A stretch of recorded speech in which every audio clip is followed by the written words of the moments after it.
Hello and welcome to the Ditton YouTube channel. This is going to be the first of a few videos I'm doing called Viewers Systems. So I've been invited round to a chap's house and it's quite interesting how he became aware of me, that we were both customers of our local hi-fi shop, Signals Hi-Fi.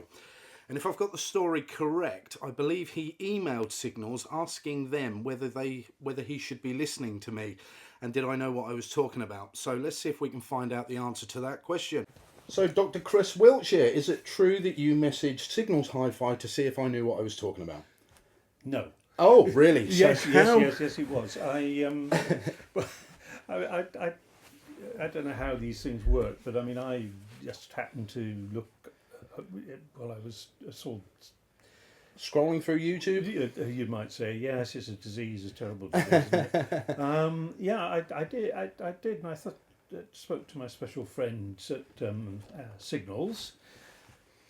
Everybody should go to Signals. They should, indeed. And they're great chums of ours. And there aren't many retail shops for hi-fi anymore. We're very blessed, really, to have one where we can actually go and listen to equipment and even borrow it, you know. So I think, I've been following these YouTube efforts ever since. Right. Well, I appreciate you doing that.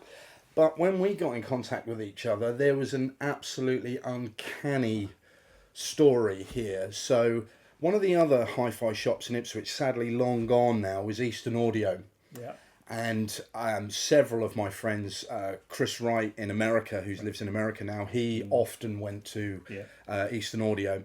And I popped in there one day, and at the time I owned my SL700 SEs. And in their original cartons, I spotted a pair of SL600s with the digital processing box that went on top. And I asked how much they were, and they were ridiculously cheap. And I thought, oh, I've got to buy them, but I didn't have any cash on me at all. So that would have been Ian, I think. Ian's phoned up who owned them and asked if it was okay to take a card payment, which the gentleman on the other end of the phone agreed to. I paid my card payment and dashed off out the shop right quick. Well, through a conversation you and I had, it turns out that those SL600s all those years ago must be over 15 years ago. It's got to be more like 18 years ago, I should imagine. It would have been 1989. 1980... No, it can't have been... Really? That long ago? No, 99 I would have thought. No, 89, because I moved house. What, when you bought them? I bought them. Oh, you bought them in 89? No. I bought them in 85, 86. Because they were the original And ones. then I moved house in 89. Right. Took the SL600s with me, but had always had a yen for the Quad 63s. Yeah. So I went back and bought the 63s. Did actually use the SL600s for the telly system, but then decided I'd better shift. Is that really 18? I can't believe Well, that. it probably is a bit later, in the early 90s. Well, I know it was a long time ago. If it's early 90s, it's longer ago than I remembered. Yeah. But I'd bought second-hand, in excellent condition, I might add, your old SL600s. The hi-fi community is a very, very small community, and it's quite uncanny how you can run into people. And we were talking just before we went on air that you had a very special encounter with an issue with a quad preamplifier or phono stage. No, it was EAR's. EAR's phono stage. Phono stage. Yeah. For the viewers, you've got to tell me that story. Well, it's living in reflected glory, really, isn't it? I mean, you know, as you say, it is a small world, but for us, there are some very big names. You know, I'd love to have met people like Peter Walker. Oh, yeah. And all the others, you know. But happened to ring up because it's in East Anglia, near Huntingdon, EAR, and said, look, you know, I've been told that this thing doesn't sound quite right. And they said, oh, hang on a minute, Tim, there's a bloke said, wants you to look at it. And the next thing, I'm talking to the famous Tim de Parravicini, the greatest guru of tubery, valvery that probably has ever lived, you know, and has done designs for all sorts of other companies, including Quad. That's where I made Yeah. a mistake. Yeah. And anyway, so he said, "Oh, I'll bring it over," just like that. Anyway, I happened to be driving over to the Midlands a couple of weeks later with wife, and I said, "Look, I'll call in. It's only just off the A14. It won't be long. Well, don't be long. It's very hot, and we've got to be there for tea time." So I went into the other thing you have to remember about the hi-fi world is it's all done. A lot of it's done on a relative shoestring, Yeah. and that it's not big posh factories. It's usually warehouses in the corner of estates and things.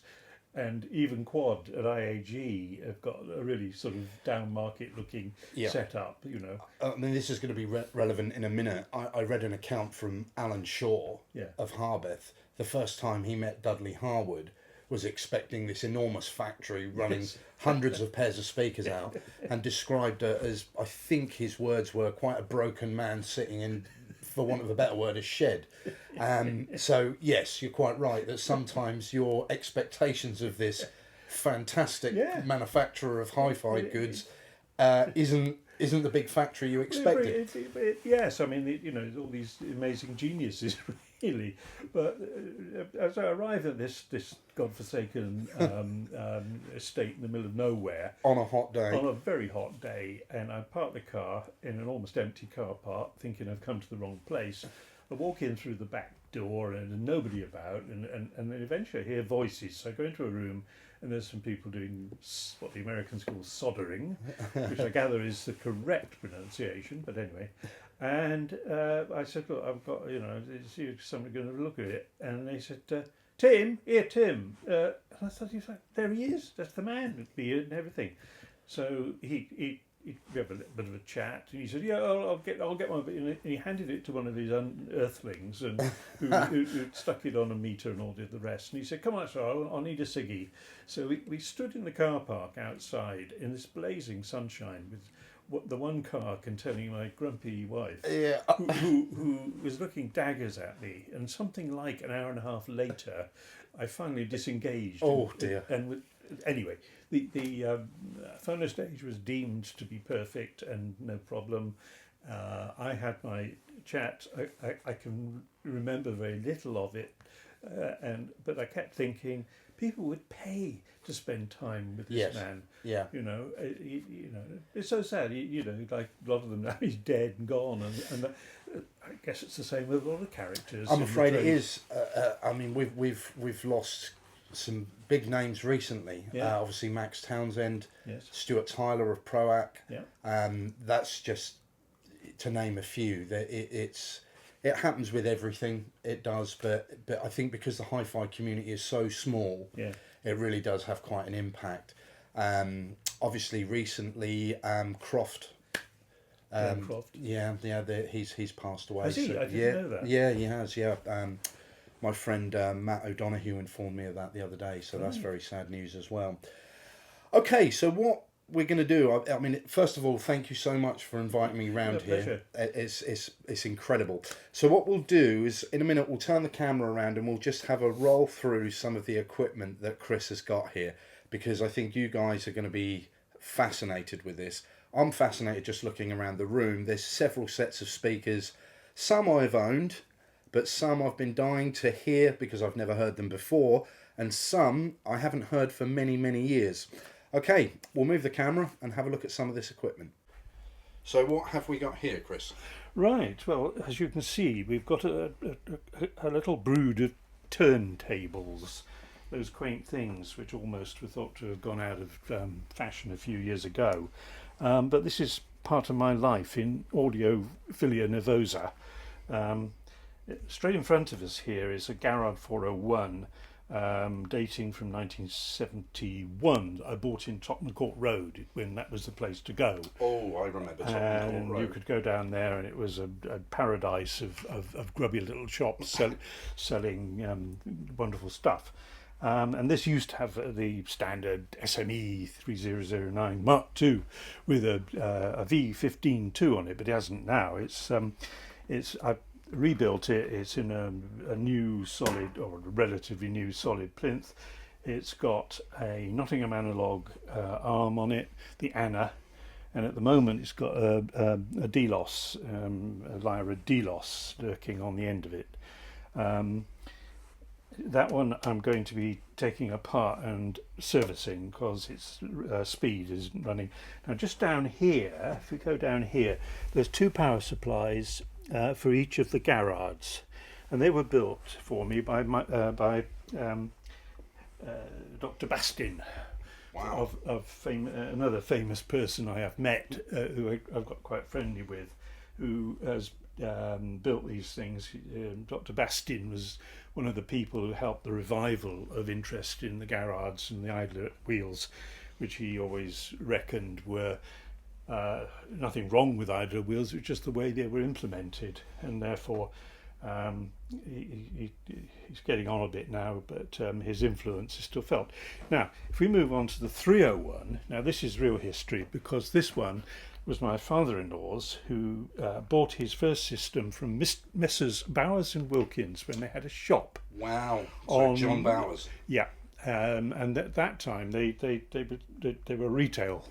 Yep. And he bought a system. I've still got the receipts for it, and the system consisted of this 301, and it also had a strange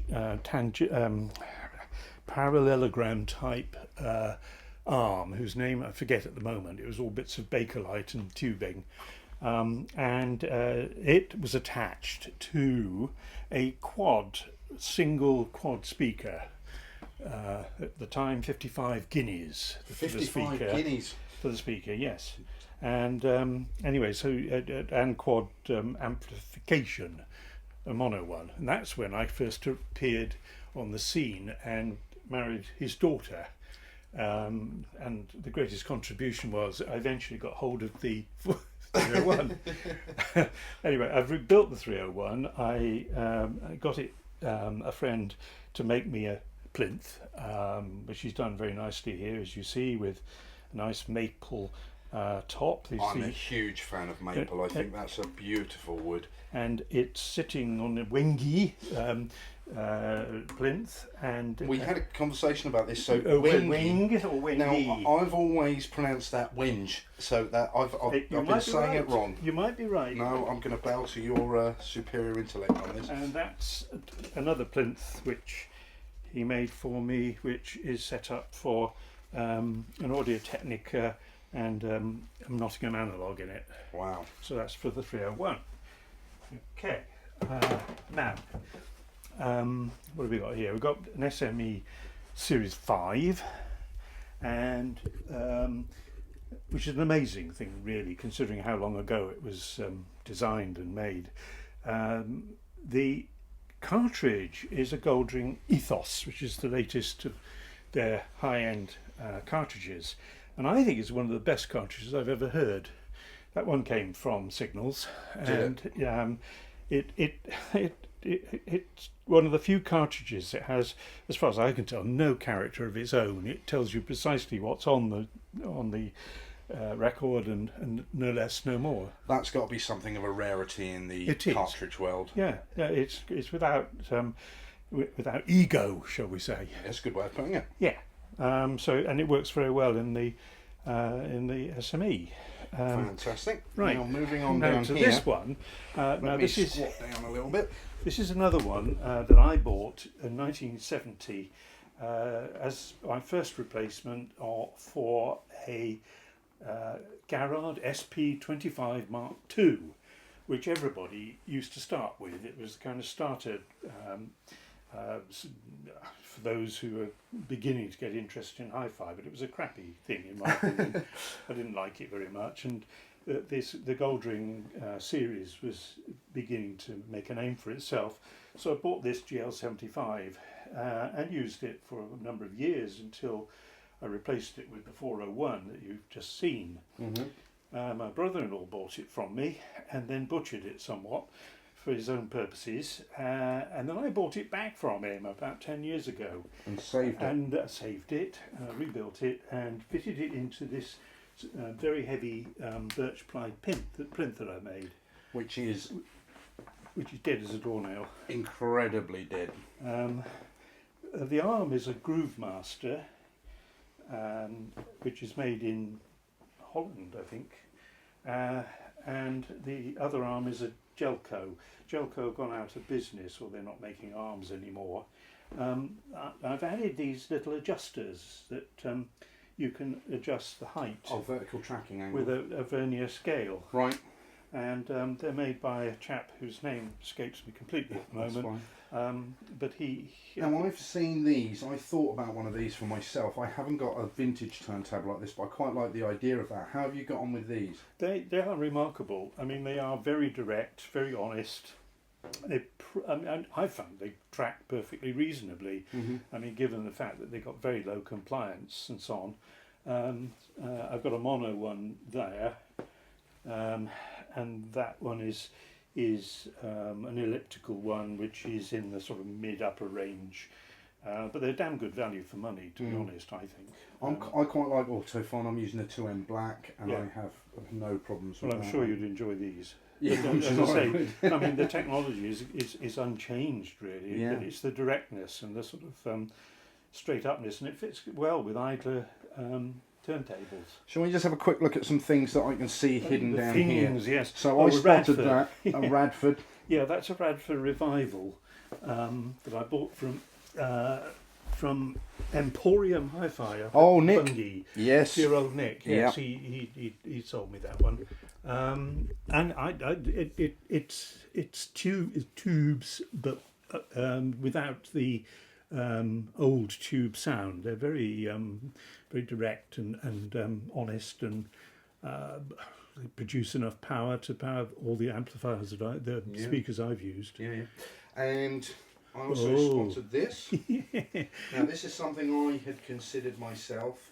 I really, really like the idea of this. Well, I did have Quad 80s some years ago, which I gave up in the end, partly because it put out so much heat that I couldn't use them in the summer. No. So they used to sort of languish a bit. So I got rid of them and then regretted it.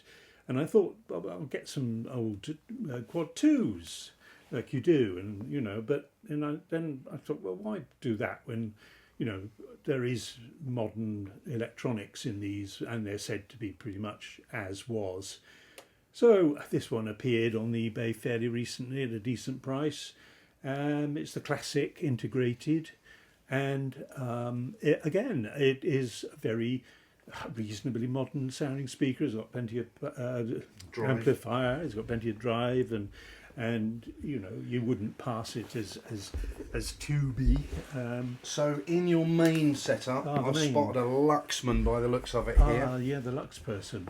Yes. Yeah, I heard this. I bought the Harbeth speakers that we're going to look at in a minute from David Radlett Audio, and he was extolling the virtues of Luxman as a good amplifier for Harbeths, and he was absolutely right. This at the time was the top of the solid state range. They obviously do a range of valve amps. But this one struck me as about as the only other amps that sound like it or don't sound like it are Accuphase, and I think you've looked at Accuphase fairly recently. I had from Signals the Accuphase E480, and that blew my socks off. Yeah. I was well impressed with that. Well, I think the lack of character, but the general transparency, naturalness, it's one you could live with forever, I think. I mean, it's one of the few amps I'd really feel I'd go to my grave with. Probably will now. Well, let's hope it's not too soon. This is a beautiful piece of kit. It is. I would put that easily on par with Accuphase, like you've said. I heard these at the Northeast Hi-Fi show. Their room wasn't fantastic, but I could tell there was loads of potential. and just such well built equipment. The build is wonderful. They just feel so good, and that's the top of their range phono stages. As with all these arms and decks, I needed, I did have at one stage about 5 different phono stages, and it all got rather silly.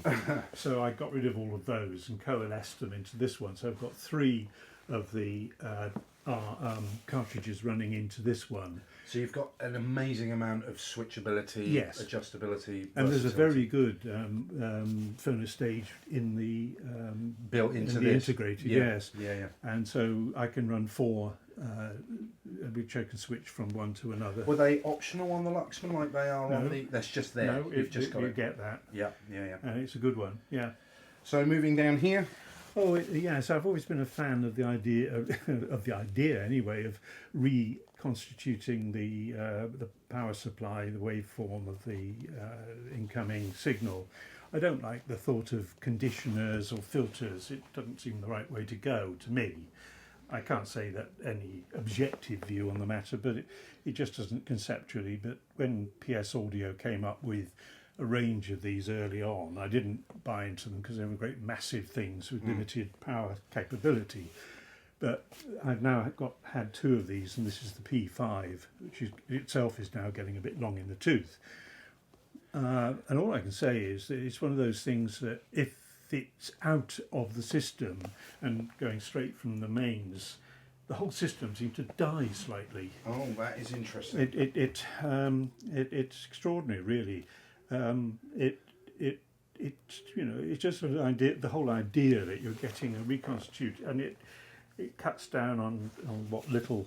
The mains here isn't too bad, but I can imagine some people might have problems with theirs. But it produces then a perfect signal. There's enough power in it to run any amplifier, really. So I'm very impressed with those. The only problem is the limited number of sockets. How many has it got? Well, 4. It's got 4, yeah. Whereas the American version has twice that because they're silly little plugs. So they've got more room. You can fit into more space. Yeah. But the big ones that they make, which go up to 20, I think, you can be wonderful. But that's something I'd considered having a go at. But what you've had to do is put your racks side by side, because I've found that your rack just ends up so tall. Yeah. And obviously you've got more than one record player, so it makes sense to have them side by side. Okay, let's move over just briefly here. Helco. If we go to the dark side, I ripped all my CD collection into that Melco. Yeah. I bought a Melco some years ago, but had great problems of keeping it connected to my network. Right. It kept dropping out, one thing and another, and I spoke to Alan Ainsley, who is the guru at Melco, and eventually, with one of the newer machines and a new router, it now works pretty well flawlessly, and I run it into Chord Hugo TT. That's something else. It's a signal TT2 cell, yeah. with an M scaler underneath. And it sounds great, and I had thought about the Dave, the most expensive of them, but in the funny end, name for a piece of equipment. the Chord do have that way with them, don't they? Yeah. Yes, wonderful company, but they do have funny names. So presumably your preference is vinyl. I'm going to say the world for me is and. I like the idea I can switch from one to another, and when on its day, you can't beat vinyl, can you?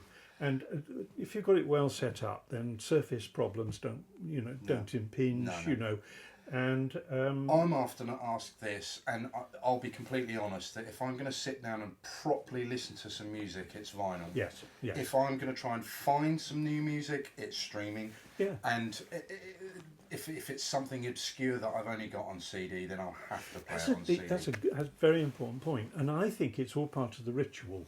Yeah, that is And true. I think, you know, it's too easy with digital music and stream music just to press a button and you've got music. Yeah. With this, you actually have to, you've got Do the something. whole business, and it sets your brain up. I mean, it's like anything. I think that the brain has to get set, you know, it's like going to a concert or doing something where you've got yourself in the mood, as it were.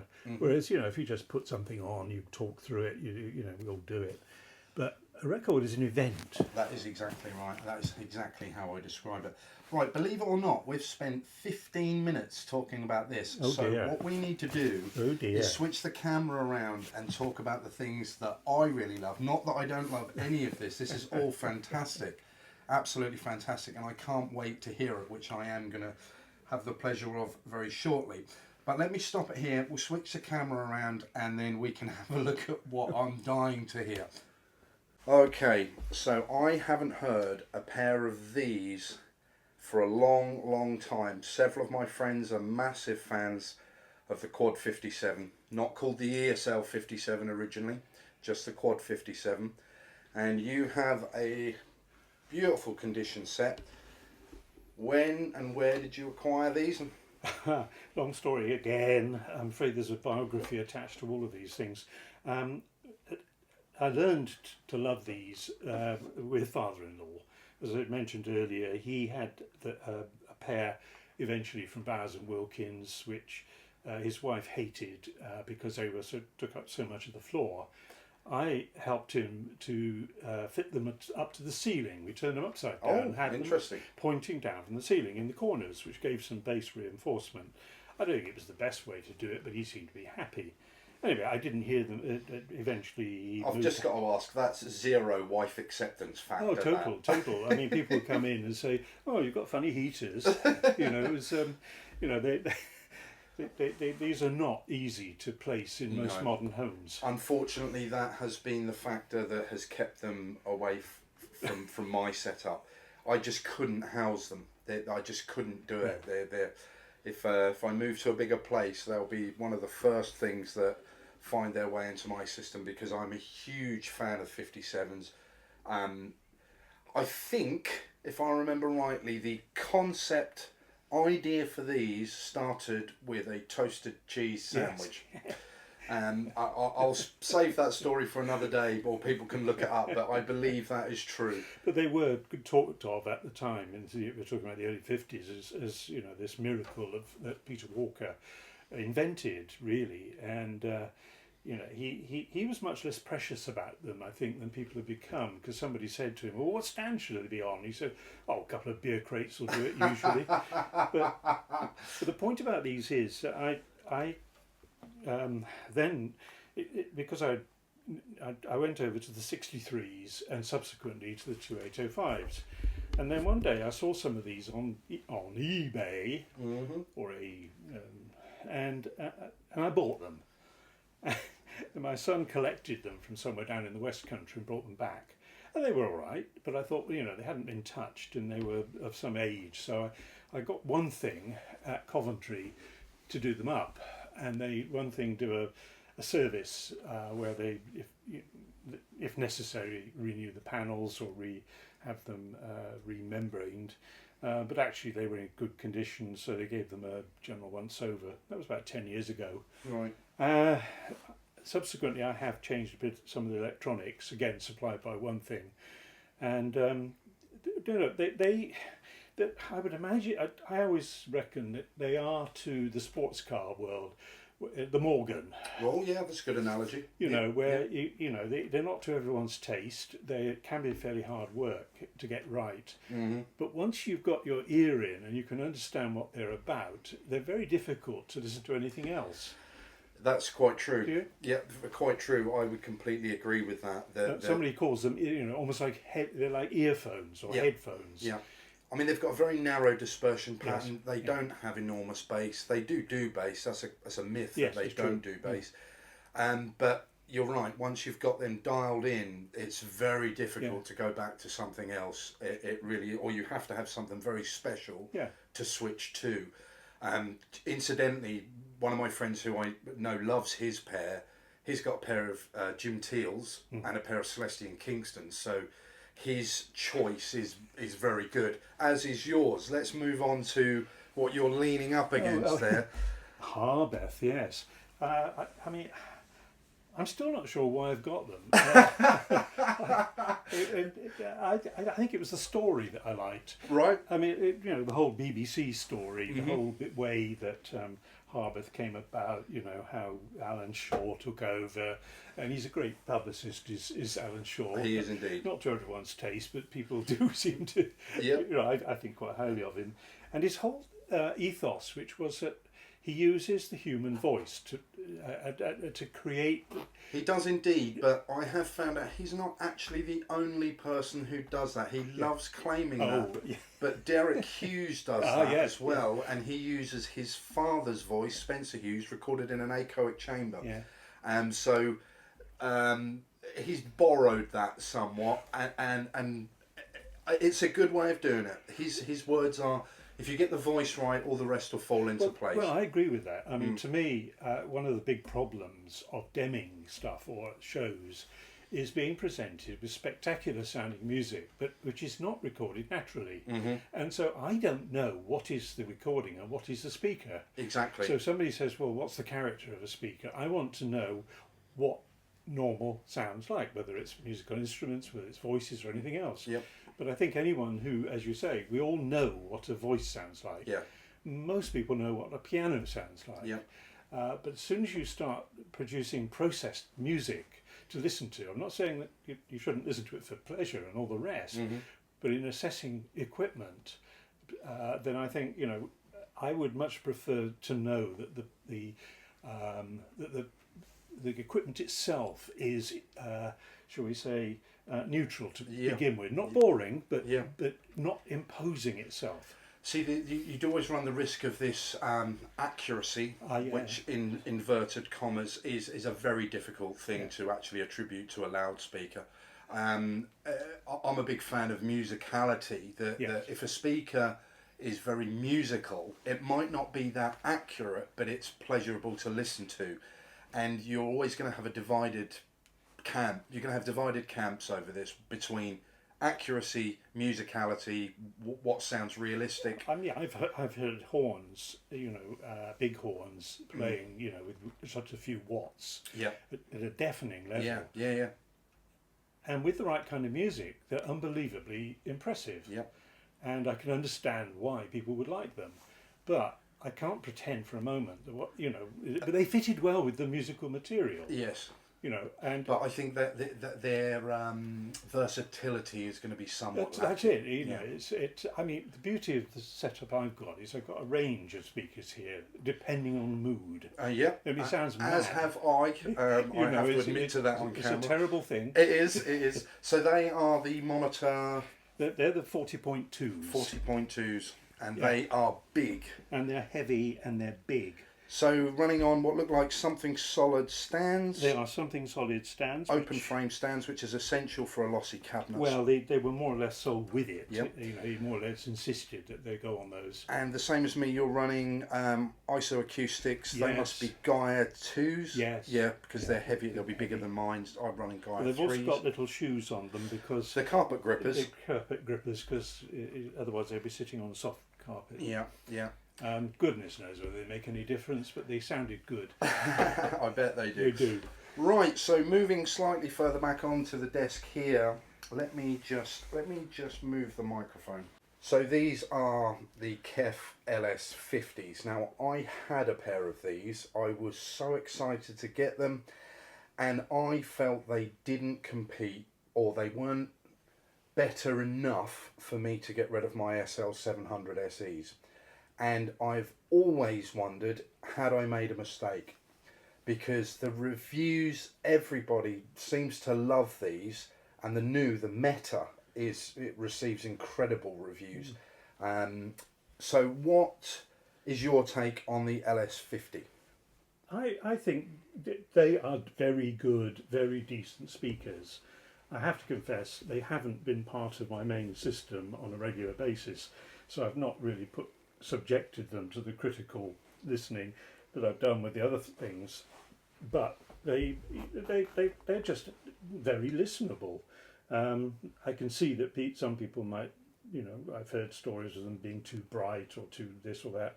They produce an amazing amount of space around them and bass, so I'm, really quite impressed with them, really. These were bought very soon after they came out, about 10 years ago, and they've done daily service, as it were. Are you using for AV or something like that? Yeah, purely for the AV system, really. I did use a sub with them too, but they barely needed that, really. I do spot a sub down here, actually. You've got a Bowers & Wilkins PV1. Is that in use? Do you... Yes, it's turned off at the moment because I didn't want it to muddy the picture for all the other things we're doing. Right. It's a digital one, so it's actually on the end of a DSP, which is lurking down there. Yep. One of those boxes down there. Things. I also spot tucked in the corner is another set. These are ESLs. Yeah.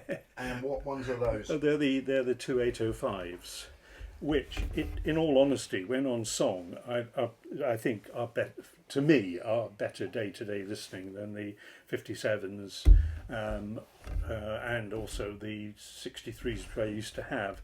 The problem with these is that they were built at a time when they first started being made in China, and the adhesive would go on the panels, so the membranes were coming away from the... So they'd start rattling and all sorts of... Yeah.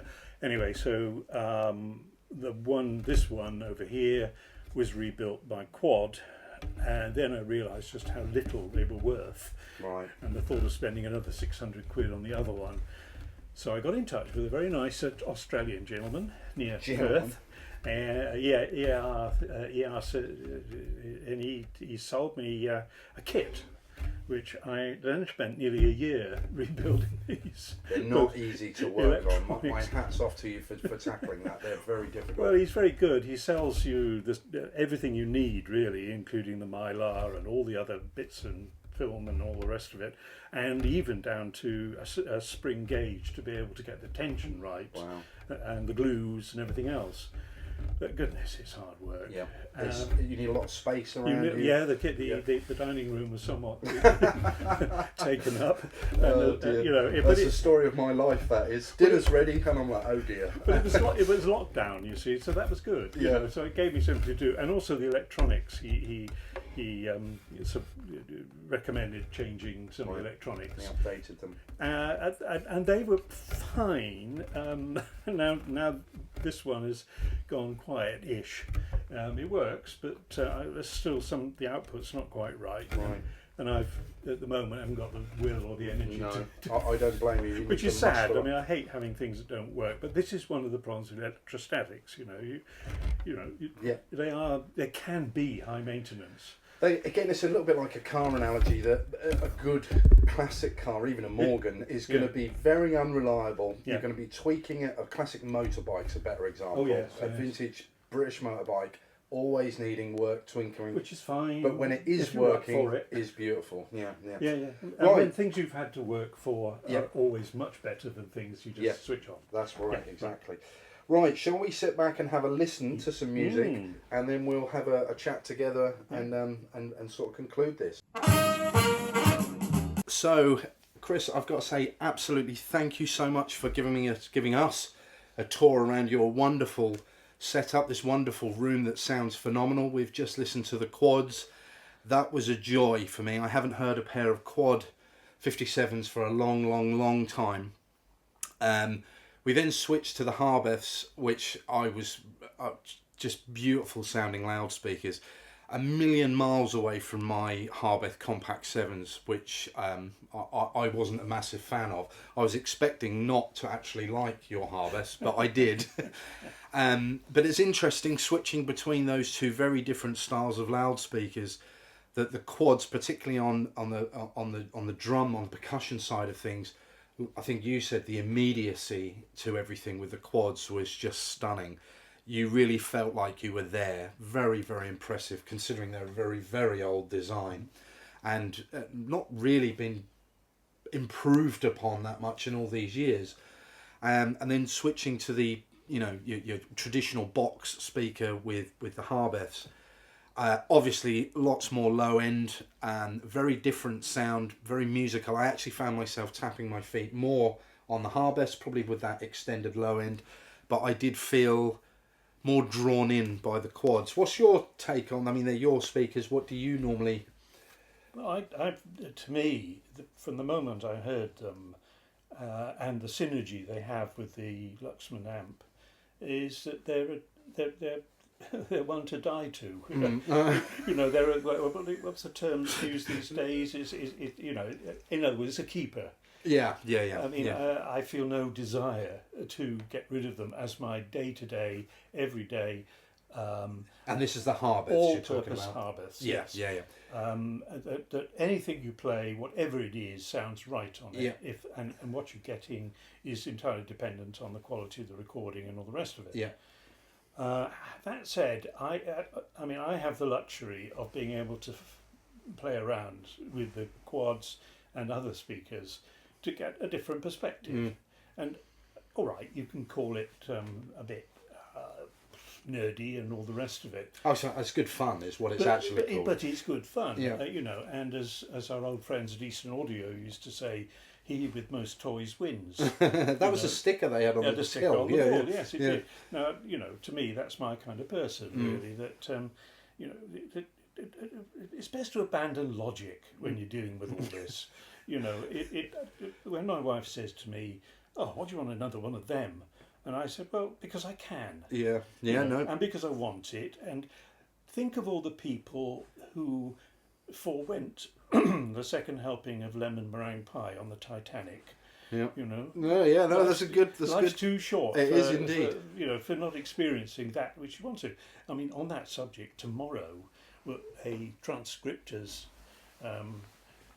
turntable's arriving. Oh, lovely. I have had to fess out about that. Oh, she can't smuggle it in. This not. No, it's a bit big and a bit heavy, so that I have fessed up. But yeah, there's a bit of me that hears my father's voice saying, "What do you want that for? You've got one already." Yeah. You know, wasn't that good enough? No. And I'm thinking to myself, But they're all different. They are all different. And for me, it was everybody will know this is loudspeakers.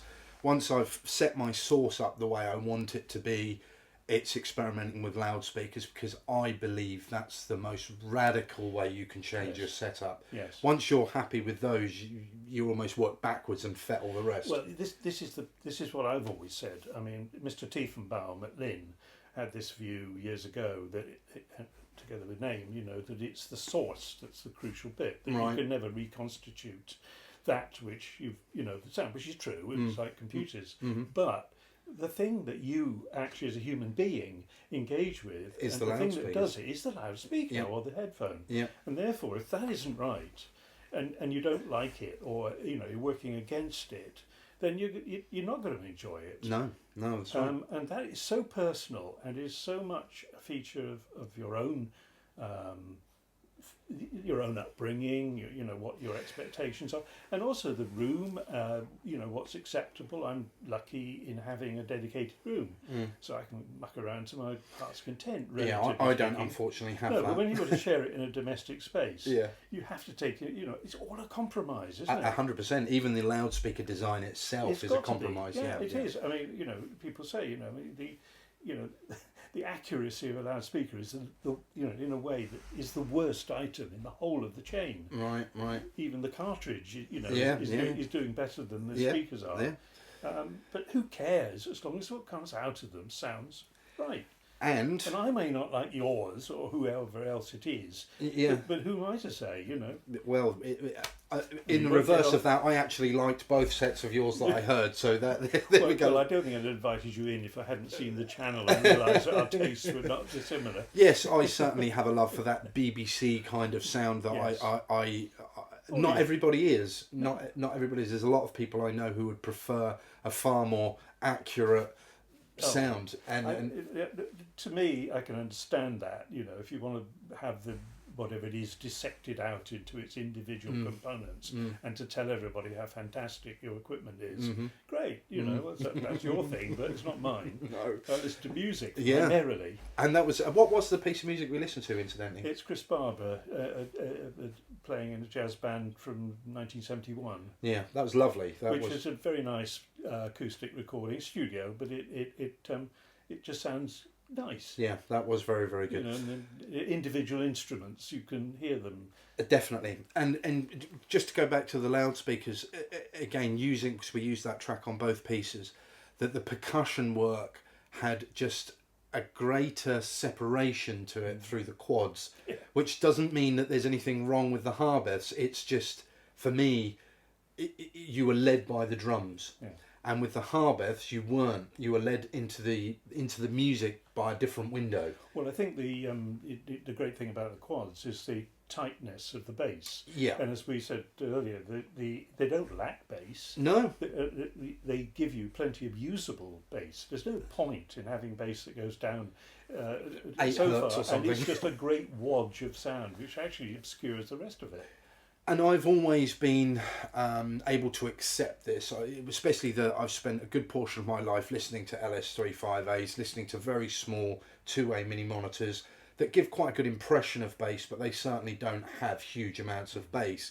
Then when you move up to the Harbeth, which I think that's a 12-inch bass unit, that can shift a lot of air if it needs to. So you can't compare those two, really. That's a crazy comparison on paper, but to listen to them together, you both are a wonderful set of speakers that just do the same thing differently. Well, it's tonally, you know, yes, I mean, they serve the music, they don't serve themselves. Yeah, right, like yeah, that. that's an interesting You know, word. they're there because, you know, for people who like to listen to music. If you like to, you know, it's like a sports car, you know, if you just like driving it fast around the countryside, you know, great. But if you want to go on a performance track, if you were doing a track day, that's a very different thing. Yes. You know, and some people just do that. They seem to have equipment which, you know, they don't really listen. You know, maybe have one record or one CD. Or I know a few people who have got amazing equipment and 7 records, and that's it. You know, and they always play the same piece over and over and over again. I mean, I do that to a degree. If I've got something that's new, I will play. Yeah, you need reference. Reference pieces, but they're not the piece. I love rediscovering music that I've forgotten I'd had. Yes. Almost that you're like, oh, I wonder what that's. I've listened to that for 15 years. I'll tell you something I read some years ago, and it's still in the days when vinyl was the main music source. And it was a guy who had a very large collection of vinyl. And he said he always put the record that he just played at the back of the queue. All right. So he would take off in a purely random way whatever came out. Wow. And he would discipline himself that he wouldn't cut corners.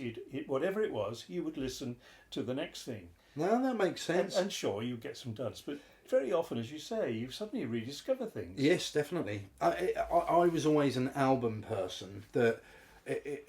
As a kid, I didn't have endless source of money to go and continually keep. So the FM was my main source, and if I bought an album, I didn't really believe in buying singles. I didn't think you got a lot for your money, and if you bought an album, you had a journey through that album. And there's to this day still albums that I can only listen to as an album. Well, yeah, I mean, from the great days of albums, which I suppose was really the 70s, 80s, you know, where these things were curated. Yeah.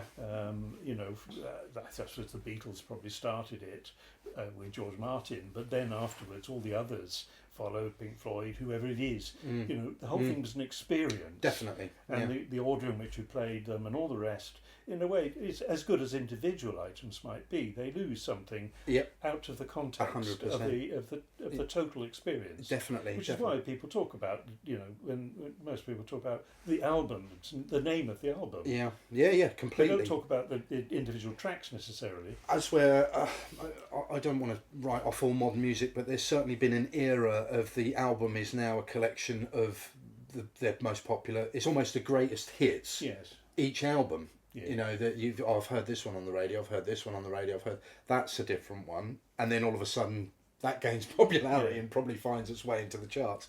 It's very different. I'm not going to write off all mod music because I've heard some new stuff that is there'll always be good fantastic. stuff, and there was plenty of crap back in Oh the yeah, day. yes. You know, I mean, Yeah. You go to. There would have been composers in. shops. There's plenty of stuff that nobody wants. Even if you wound time right back, there would have been composers in Vivaldi's day that weren't any good. That's why you've not heard of them. 99% of everybody. You know, it's like television programs. You know, you think, oh well, you know, in the old days there was all these wonderful things, Hancock and Morecambe and Wise and what, but there was dross by the loads and loads of rubbish. And but no, I think it's very interesting listening to the various periods of music on a reasonably resolving system as to the different production, you know, because there was a period during the 70s particularly when multi-miking, multi-tracking, these big 22, 24 track recorders, and they really got off on it, you know, and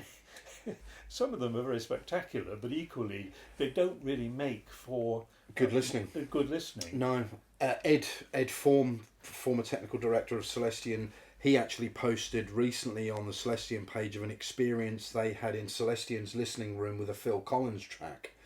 The way they had overdubbed, if you like, double tracked his voice was actually very painful to listen to on a system that was as revealing as it was. And when you think about it, some of Phil Collins's work, there's nothing wrong with Phil Collins. I love Genesis, I love Phil Collins, but some of those recordings are a little bit effects driven. Well, that was the genius of George Martin, wasn't it? That he, with very primitive technology, could produce wonders. You know and they were often innovations because he was being asked by the Beatles or whoever, you know, to produce an effect. Yeah. But he could always get with his engineers come up with a solution to it, which doesn't sound gimmicky or bad. It seems to serve the music. Yeah, it's not out of place. It's not intrusive to the ears. I've often found that if you've listened to something and it could be equipment, music, or the whole thing, I often say, well, I wasn't offended in any way by that. Yeah, but that's so there's nothing wrong with it. That's a very Ipswich thing to say. That might well be, but unfortunately I'm born and bred Ipswich. Right, Chris, let's wrap this up. So thank you very much for allowing us around here. I hope you guys have enjoyed the tour of Chris's wonderful system. There's loads and loads of other gear here that we could spend days plugging things in and out and switching things around, which would make for an incredibly long video. But thank you very much, Chris. I really appreciate you inviting me around over here. 50 years of in the constructing of this system. It's not as if I'd gone out and bought it all at once. Yeah. You know. Well, yeah, plus my 30 at least. So there's collectively quite some years of playing about with this stuff. But what is nice is to be part of a family, as Paul McGowan says, who actually do buy into all of this, because it's always been the case that 98% or more of the population are pretty indifferent as long as they can hear the sounds. Yeah. They're not really very interested in this side of, you know, of really extracting the best you can out of it all. Or sometimes I've had mildly curious people who start asking, you start talking, and they just glaze over. Indeed. I wish they hadn't asked. Oh yeah, I mean, the wonder is occasionally you get people in the system and they say, you know, oh my goodness, you know, oh, you can hear everything. Yeah. And other people say, "Oh, that's horrible! I can hear everything." You know, those high frequency noises, hate it. Yeah. You know, so people are so used to listening to things at a subliminal level. Yes. To actually sit down and focus and to listen is it's only given to a few people. I'm not saying that we're an elite. Well, we are an elite, of course we are. Right, guys, you take care, and I will catch up with you next time. Say bye, Chris. Bye. Take care. I'll see you soon.